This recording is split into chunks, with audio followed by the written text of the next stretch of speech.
Yo, what's up? So, today I want to dive into a topic that's very contentious within the gaming community, and that's pay to win.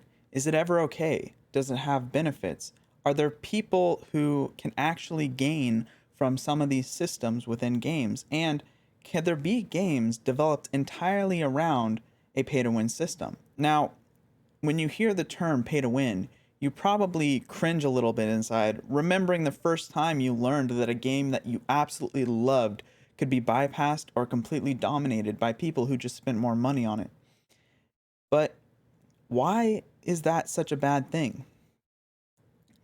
First, let's ask, what is pay to win? Pay to win systems are things in a game that allow a company to make money off of increasing the power of a player. You could directly purchase an increase to your character's damage, for example, or sometimes you might see this in the sense that a pre order exclusive could be a race that just has naturally better racial features, or that just straight up has a percentage increase to damage. You might also see games that sell items to players that are either in the game or sometimes not in the game, yet still more powerful than the items that you can get from within the game. Now, this is obviously a problem for most people because if you're going to put a lot of time into the game, you want to get a return based on that time. And to most people, it seems mostly unfair to have someone who has less time in the game but more money in real life able to increase their standing in the game. That's because the game is meant to be excluded from real life. Now, we can't always break that exclusion. For example, games have a box price. You have to purchase a game usually. Some games have subscription prices. You have to pay monthly to play those games. So, by virtue of the market that they're created in, of course that there's some exclusion from that. But the more and more and more intrusive these purchases get within the game, the harder it is to create that break from reality, and the harder it is to differentiate a skilled player from a rich person in real life. Why do companies do this? If it's harmful to the game and the ecosystem, why would a company care to make a system in the game that could hurt it in the long run? And the answer is obviously money. The short term gain of pay to win features, and in some cases, especially Eastern games, they have long term benefits and long term financial gain. These systems are incredibly powerful for creating a lot of capital very quickly. This can be very, very good for market based economies where you have people who invest in a company based on how well it's doing. And usually those metrics are measured in quarters, so a fourth of a year. So if you make a lot of money in, say, 3 months, but you're going to lose money in, say, 26 months, that doesn't really show up very well in a stock market.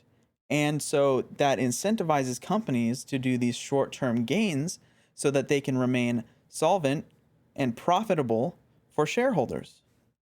But is it always bad for companies to operate this way? Because allowing you to purchase things in the game objectively gives the company more money to work with, which means more money developing the game. Now, counterpoints to this usually include that wherever a company makes its money from, that's where it's going to spend the most time and capital. Now, that makes a lot of sense. If a company makes a lot of money from, say, cosmetics, they're going to spend a lot of time on those purchasable cosmetics, which can hurt the in-game cosmetics by making them less desirable. A company, of course, has an incentive to make the cosmetics that you can purchase look better than the cosmetics that you can get in the game so that more people buy those cosmetics, thus making the company more money. Which brings me into my next topic. When does it become pay to win? And is pay to win the same as pay for convenience? To be clear, my ideas for pay for convenience are things like purchasing character slots, purchasing increased bag space, purchasing increased bank space, or purchasing rested experience or faster leveling from like an MMO perspective. These are pay for convenience things. They're not directly increasing your power, but they are giving you some kind of benefit over other players.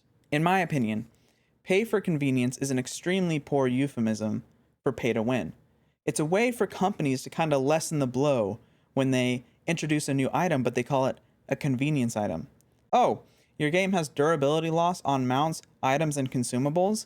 Well, if you pay monthly, we can increase the durability on all of those things. That can indirectly give power to people who just pay more for the game. Of course, these aren't the most common form of pay for convenience or microtransactions in games. You have things such as cosmetics and currency purchases within games. These are the most common forms of real money transactions that you can do within games, especially MMOs. Now, sometimes these things are even coupled to extract them further from the player, such as purchasing a WoW token in World of Warcraft to give you 30 days of game time, but also being able to put that on the auction house so that other people can purchase that game time. The company can market it, and indeed, they may have initially intended for it to actually be for that purpose. But what ends up happening is it allows people to have a real life value for something found in the game, which then leads to other problems that we've seen throughout MMOs, mostly in boosting or level skipping or paying someone else to do something on your account for you. Of course, cosmetics are a far less contentious topic than anything else I've talked about so far, because most people have the opinion that a cosmetic doesn't matter at all in a game because it doesn't give you any kind of increased power. However, I would argue that a lot of people play video games to look cool. That's part of the immersion. A lot of the time when companies sell these in-game cosmetics, they actually end up looking a lot better and sometimes anti-thematic to what the actual game is. This can, one, severely break immersion, and two, diminish the value of having an in-game cosmetic that looks really cool or is hard to achieve, because the value of that is reduced when there are things that you can purchase that look much, much better. So most people are okay with that form of pay to win, but they're not okay with, say, making your character 1,000 times stronger. Why is that? Why does it make people really angry when there's a power increase, but not necessarily when there doesn't seem to be one? Because companies can get really good at hiding where that power increase is. As I mentioned before, signing up for a monthly subscription that increases the durability of your items, consumables, and mounts is something that is directly a power gain, but a lot of people might not directly see that. So it comes down to something called player buy-in.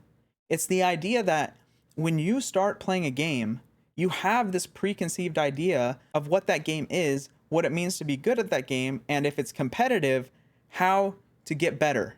So when there's a system in the game that allows people to get better that is external to the game, that makes it so, one, it feels like somebody is influencing the game in a way that it wasn't intended to, and two, makes it seem like a person outside the game can have more influence on their character than somebody inside the game. That really makes it hard for someone to feel motivated to progress their character or get better at the game when somebody with more money will just be objectively higher than them on the ratings, because their money allows them to do things that they cannot do even if they play the game far more than them. What about the people who have jobs and can't put in that time into the game to increase their character in the same way that other people do? Shouldn't there be a way for them to purchase that same power increase? Which, I could see that argument, but unfortunately, life is not created fairly. So somebody in real life could be making a ton of money, but somebody else in real life could be making next to nothing. But I would argue that the purpose of games and the reason that they're so compelling to play is because they break down the imbalance that exists in the real world. So you know that if I put in X amount of time, I'm going to get this increase, give or take. That's the buy-in. The buy-in for most games is time. That's what people want to put into the game to increase their skill or to increase their rating, or to increase their gear, or whatever the progression system is in that game. Now, of course, there are some people who make a lot of money and they're going to argue that, well, I should be able to spend my money how I want, and if the game allows me to do that, then I'm going to do that. And of course, if the game and the company are okay with these power increases through monetary incentives, then by all means, I would never blame the player for purchasing those things. However, if you are someone who does not like pay to win, and yet you purchase things such as pay for convenience items or pay to win items, then you are directly increasing the likelihood that the company is going to increasingly do those things. Look at World of Warcraft, for example. Before they had anything in the game like store mounts, or before they had the ability to buy the WoW token, there was just the monthly subscription and the box price. You bought the game, then you paid monthly, and you could play. You knew exactly how good someone was based on the gear they were wearing, or the mount they were riding, or the achievements they had. But then something strange happened. They added in special event mounts, special event companions. And what happened is people spent money on these. People spent a lot of money on these. And then that told Blizzard, hey, this is a really good way to make money. We should do this more. And they kept adding those things into the game more and more and more, until it reached a point to where most people probably don't even know what mount you get for killing the mythic version of a raid, or what mount you get for clearing M+15s. And this is because the mounts that you can buy in the store look and feel like they took a lot more time to develop and are much, much more unique in the game. So they're much more eye-drawing than the mounts that you would get from doing the content. Now, World of Warcraft is not even close to the worst when it comes to pay-to-win features. However, I think it is a good example of something that skirts the line and players apologize for. But the intention of this video isn't to talk about World of Warcraft or the games that are most egregious about this. The point is to talk about, is it ever okay for pay-to-win, or are there levels to pay-to-win? And I would argue that both of those are true. Let's look at a game like Mirandus. Mirandus is an MMO in development by a company called Gala. Gala specifically specializes in developing games based on NFTs and cryptocurrencies. So before the game's even released, people understand that there are going to be power increases from purchasing things in the game. In fact, not only are there power increases, that is the base functionality of the entire game itself. You purchase the NFTs to use within the game, and those NFTs could be characters, they could be zones, they could be taverns, they could be anything you could imagine within the game. That is the basis for the game. And what do we see? We see people spending millions of dollars on some of these NFTs. We don't really see many people complaining about it being pay to win, because that's the entire point of the game. So to be clear, there are situations where pay to win is completely fine and people don't have a problem with it. But then if we look at a game like Black Desert Online, which initially gave off the impression that it's all fine, it's only time in the game that matters, there's no pay to win features, but they hit it so well that people didn't realize until much, much later on, or after having spent a ton of money, that there were features within the game that could be improved simply by giving money to the company who made it. Now, this caused some people to leave. Look at Asmongold.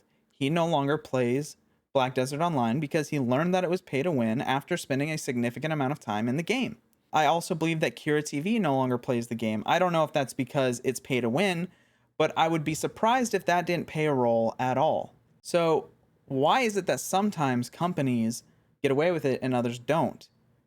As I mentioned before, there's the idea of buy-in, where somebody knows what they're getting in the game and they know what it takes to increase their skill at that game. But then there are companies who try to hide these power imbalances so that by the time you realize they're in the game, you're already addicted, or you're already emotionally invested into that game. This is what I would call a predatory practice. It is something where the company knows that they are being deceitful and they are getting you into a false promise until you're at a position where you no longer want to leave, and then you feel required to make a monetary investment just to keep up. So let's be very clear for when pay to win and pay for convenience become too much for the player.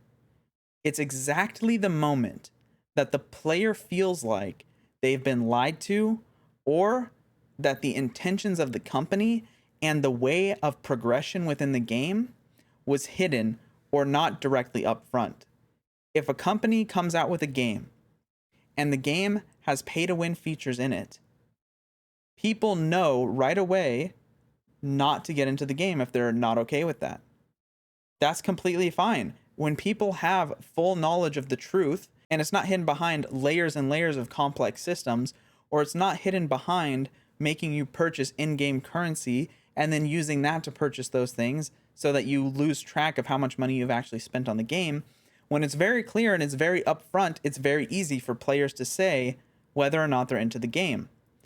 It becomes a very, very big issue, however, when a company releases these pay-to-win systems later on within the game's life cycle, or they hide it in a way that I just described. So why do companies lie or be deceitful about their game being pay-to-win or not? And it comes down to the fact that players are less likely to play a game if they know that it has pay-to-win features. That is how people view pay-to-win, at least in the West. When a company releases a game, they don't want less people to join initially because, one, that looks bad for their stock value, and two, it looks bad for investors. So they try to hide it as best as they can by using words like pay for convenience and by doing those trickeries that I mentioned earlier so that more people get into the game. And then additionally, the more people they can get invested into the game, the more money they're going to make off those people who now feel like they have to spend money on the game to keep up or to play the game that it was intended. If we look at Bless Online, you can pay to turn off world PvP. That is actually ridiculous. You can pay the company for something in the game that should be a base feature.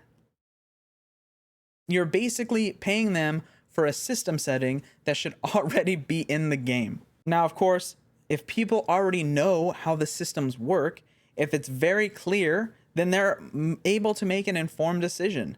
If you can make an informed decision and you know that the company has made a game that has pay-to-win features, then nobody would blame the company for making pay-to-win features. What they would say is, I don't want to play a pay-to-win game. They wouldn't say, hey, you tricked me. And that is where the biggest issue comes. So to recap, pay to win and pay for convenience are not on their own a problem, because the way that people play games is based on the idea of buy-in. And for most people, that buy-in is time spent within that gaming world. They don't like the idea of bringing external things from the real world into a game world, because a game is meant to be an escape from the real world and mostly to actually escape the inequality within the real world. When you jump into a League of Legends game, you do so with the impression that every single person in that lobby is on the same playing field. Now, some people might have better internet connection. Some people might have better peripherals, but these are things that we try to minimize the best we can. Riot tries to make their game run as best as it can on as many systems as it can, so that that increase in playability and that increase in win rate is as negligible as it can be based on your system that you're running the game on. And that way, people feel like the game is at a level playing field. So there are times when pay to win is okay. There are times where pay to win is expected. But those times are rare, and they require extreme transparency from the company and the developers of the game. And when a company is being deceitful about pay to win, it means that they're being deceitful about other things as well. So the next time a company says, oh, it's pay for convenience, or a fanboy tells you it's not pay to win, you can just buy character slots. It's not pay to win, you can just buy bag slots. It's not pay to win, you can just buy experience gain. You need to think about their emotional investment in the game and whether or not you think that those things are unfairly attributed to people with more money.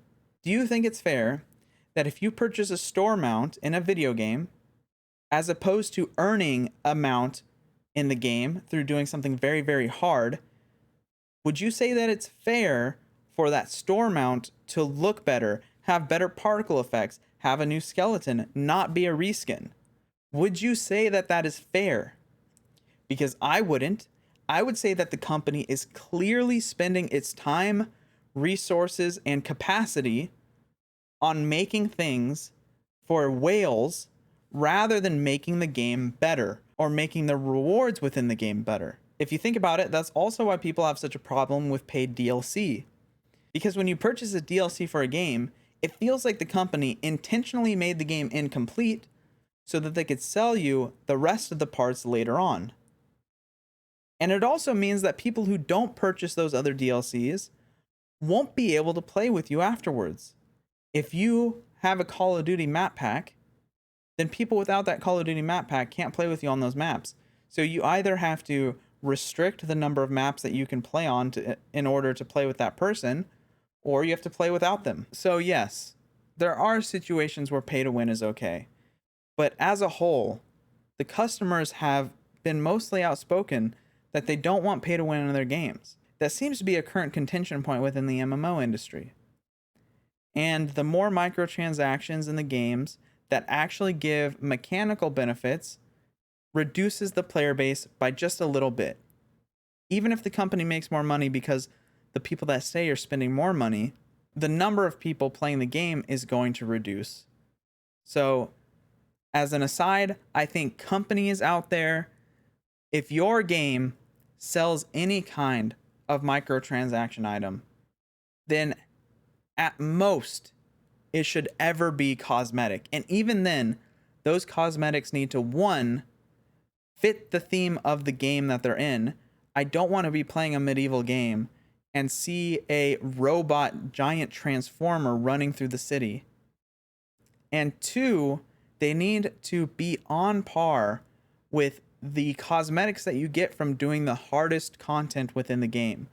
I'd even say that they should be a little bit less cool or less designed than those items, so that the things that people do within the game can stand out and you can actually develop a real community within the game. But that's all I have to say about pay to win / pay for convenience. I think they're the same thing. If you disagree with me, please leave a comment. I will respond. If you like the video, leave a like. And if you want more content like this, please subscribe to the channel. But that's all I have to say today. Peace.